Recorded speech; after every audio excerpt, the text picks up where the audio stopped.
Today we're making the most absolutely best ever banana bread. We're only going to use one bowl and we're not going to need the electric mixer. Plus guys, I'm going to share with you some pro tips on how to make the moistest banana bread on the planet. So let's start with the most important ingredient, bananas. You can see that mine here are pretty brown, and that's the only kind you want to use for banana bread. So if yours are a little on the yellow or even green side, you might want to wait a few days before you make this. On average, you need about 3 bananas, but if yours are really small, you can use 4. And I'm just going to use a good old fork to mash them. I don't recommend using a blender or any type of food grinder because that would overdo it. You only want to mash these until they're creamy, not runny. There should still be visible pieces of banana.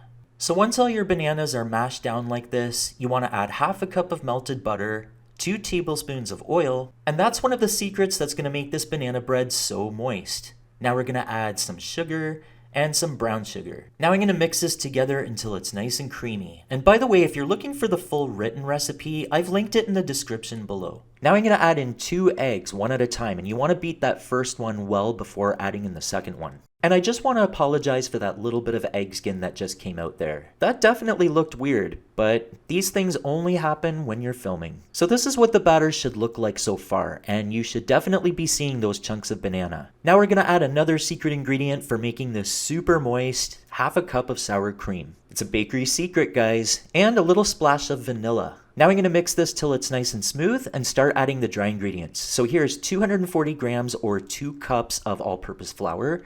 And if you do own a scale, then pretty please use it. One of the reasons why baked goods can turn out dry is from using cup measurements rather than weights, and then you end up accidentally adding in too much flour. So now I'm adding in some baking powder, baking soda, a little salt, and some cinnamon. And now we're just going to ease this into the wet ingredients. Now if you want to add additional things to your banana bread like chocolate chips or nuts, now's the time to do so. I'm a sucker for walnuts in my banana bread, so I'm going to chop about 3/4 of a cup of walnuts. But remember, you could add chocolate chips or any type of dried fruit or nothing at all. Because remember, this banana bread is your masterpiece. You can make it however you want.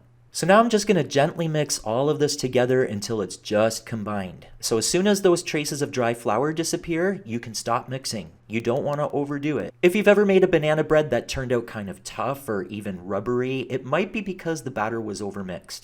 Now this recipe is designed to go in a 9 by 5 inch loaf pan, so I recommend you use that. I'm just going to lightly oil the inside and I'm going to line it with some parchment paper. If you place your pan on top of the paper, it's pretty easy to eyeball where you have to fold it. And if you don't want to use parchment paper, you don't have to. Otherwise, just grease the pan a little bit more and lightly dust the inside with some flour. That works great, but using parchment paper will make dealing with this banana bread much easier.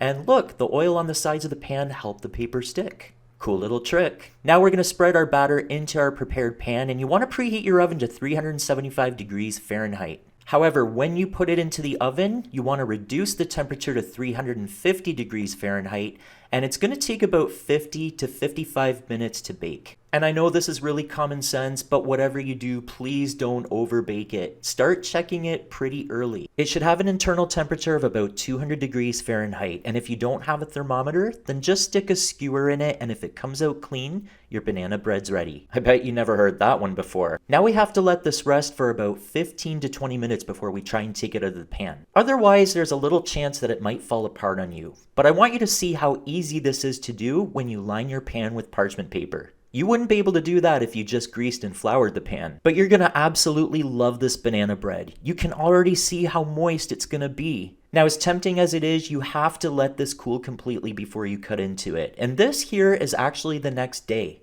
And banana bread is one of those things that tastes better as it ages. So if you're making this for a special occasion, go ahead and whip it up a couple days ahead of time. But check out how super moist this turns out, guys, and this is the end piece. I really hope the tips I shared in this video were helpful to you and that you learned something new. Now you can go and make the banana bread of your dreams.